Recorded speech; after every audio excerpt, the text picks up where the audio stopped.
ఈ రోజు మన కామన్ గా వచ్చే కీళ్ళ నొప్పి, చాలా సివియర్ గా వచ్చే కీళ్ళ నొప్పి గురించి మాట్లాడుకున్నాం. ఇదే టెన్నిస్ ఎల్బో లేదా మోచేతి దగ్గర నొప్పి రావటం. నమస్తే, I'm doctor Purohiti, interventional pain specialist and anaesthesiologist. ఈ టెన్నిస్ ఎల్బో అన్నది టెన్నిస్ ఆడే వాళ్ళకి మాత్రమే వస్తుంది లేదా అథ్లెట్స్ కి మాత్రమే వస్తుంది అని అనుకుంటూ ఉంటాం. కానీ ఇది నిజం కాదు. వాస్తవానికి ఈ మోచేయి అనేది ఎక్కువగా ఉపయోగించే పనులు, ఉదాహరణకి carpenters, plumbing work, IT job చేసే వాళ్ళలో మరియు ఫ్యాక్టరీ వర్క్ తరచుగా చేసే వాళ్ళలో పదే పదే బరువులు ఎత్తటం, గ్రిప్పింగ్, ఎక్కువసేపు కంప్యూటర్ వాడటం లేదా టూల్స్ ని ఉపయోగించే వారిలో ఈ మోచేతి దగ్గర నొప్పి అన్నది ఎక్కువగా చూస్తూ ఉంటాం. మోచేతి దగ్గర నొప్పి రావడంలో ఎలాంటి సిమ్టమ్స్ ఉంటాయి? నొప్పి అన్నది టెన్నిస్ ఎల్బోలో సాధారణంగా మోచేతి బయటి భాగంలో ప్రారంభమై ఈ ఫోరామ్ మొత్తం రేడియేట్ అవుతుంది. కొందరిలో కాఫీ కప్ వంటి తేలికైన వస్తువుల్ని పట్టుకోవడానికి కూడా ఇబ్బంది పడుతుంటారు, లేదా డోర్ నాబ్ ని తిప్పాలన్నా, షేక్ హ్యాండ్ ఇవ్వాలన్నా కూడా చాలా కష్టంగా ఉంటుంది. ముఖ్యంగా అరచేతిని క్రింది తిప్పి వస్తువుల్ని పట్టుకోవటం లేదా వస్తువుల్ని ఎత్తినప్పుడు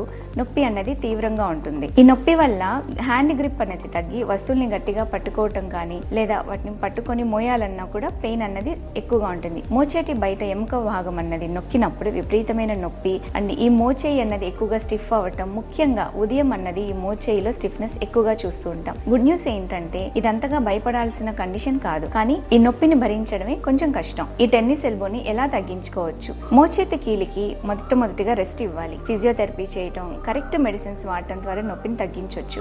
అవసరమైతే ఇప్పుడున్న లేటెస్ట్ ట్రీట్మెంట్స్ అల్ట్రాసౌండ్ గైడెడ్ లో ఇంజెక్షన్స్ ఇవ్వటం వల్ల నొప్పిని పూర్తిగా తగ్గించవచ్చు. Thank you for watching.